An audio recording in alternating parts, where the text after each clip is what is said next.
नमस्कार। इसके पहले वीडियो में हमने संतुलित भोजन का अर्थ और पर्याप्त भोजन के अर्थ के बारे में पढ़ा था।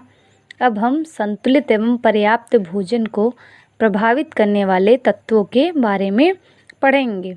कोई भी चीज़ होता है तो उससे कुछ ना कुछ तत्व प्रभावित ज़रूर करते हैं। तो संतुलित एवं पर्याप्त भोजन को कौन कौन से तत्व प्रभावित करते हैं देखते हैं।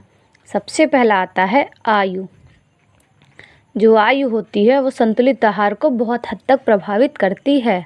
अब कैसे प्रभावित करती है?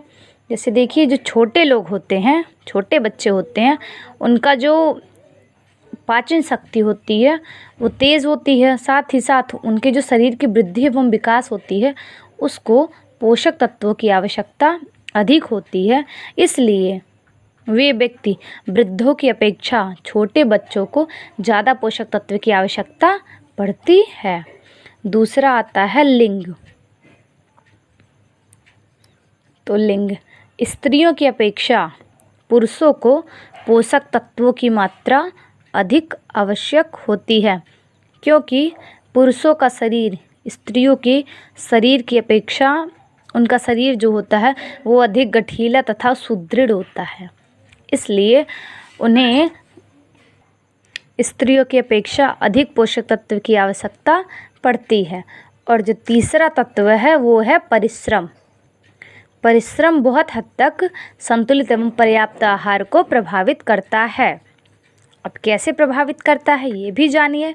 देखिए, जो व्यक्ति अधिक परिश्रम करते हैं, जो व्यक्ति अधिक शारीरिक परिश्रम करते हैं, उनको कम परिश्रम करने वालों से ज़्यादा कार्बोहाइड्रेट या कार्बोज की आवश्यकता पड़ती है, क्योंकि जो कार्बोज होता है वो शरीर को शक्ति प्रदान करने का कार्य करता है।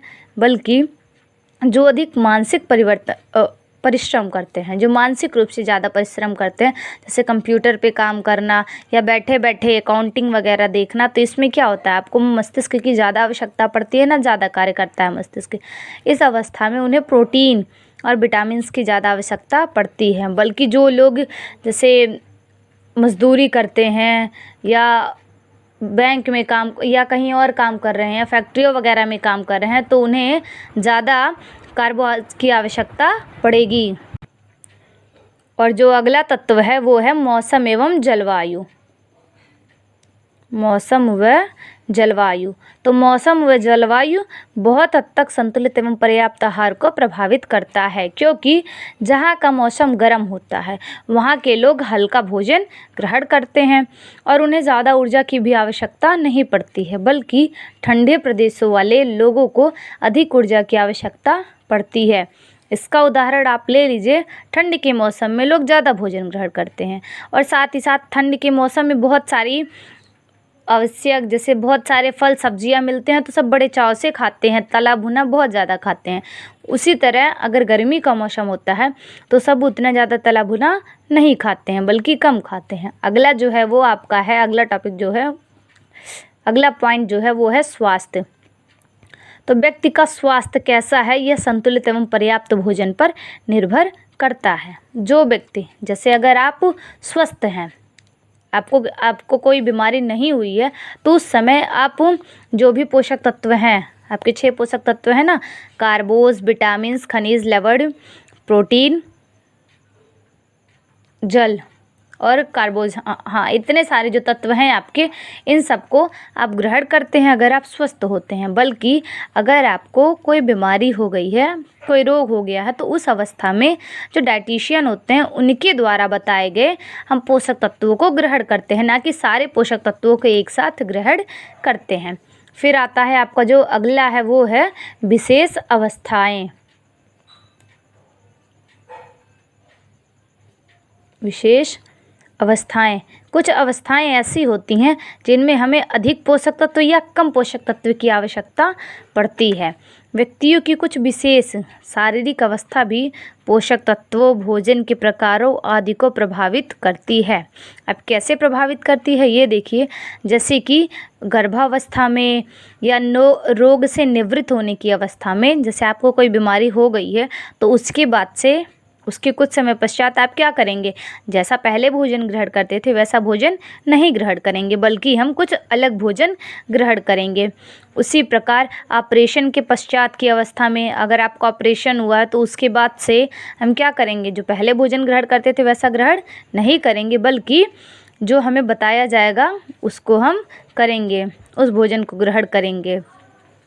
तो इतना आप संतुलित एवं पर्याप्त भोजन को प्रभावित करने वाले तत्वों को जान गए। पहला तत्व जो है आयु, जैसी आयु होती है उसी के हिसाब से संतुलित एवं पर्याप्त भोजन की व्यवस्था की जाती है। दूसरा है लिंग, स्त्रियों को पुरुषों की अपेक्षा कम पोषक तत्वों की आवश्यकता पड़ती है, मतलब कम संतुलित भोजन की आवश्यकता पड़ती है।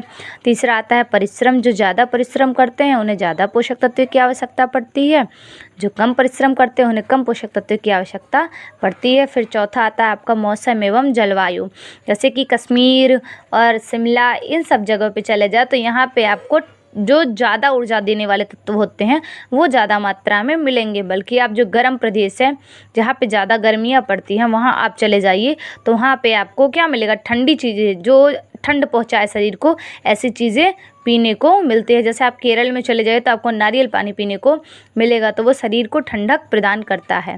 जो मौसम एवं जलवायु होती है वो संतुलित एवं पर्याप्त भोजन को प्रभावित करती है।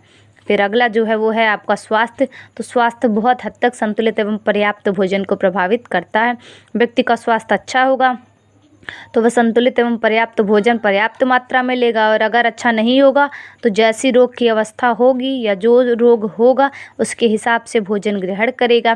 फिर जो विशेष अवस्थाएं होती हैं, कुछ विशेष अवस्थाएं जैसे हो गया आपका गर्भावस्था,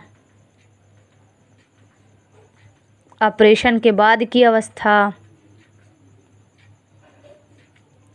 ऑपरेशन के बाद की अवस्था, इन सब अवस्थाओं में हम उस सामान्य अवस्था की अपेक्षा अलग प्रकार के भोजन को ग्रहण करते हैं। अब आप सभी से कॉपी में नोट कर लीजिए और अच्छे से याद कर लीजिए। Good bye.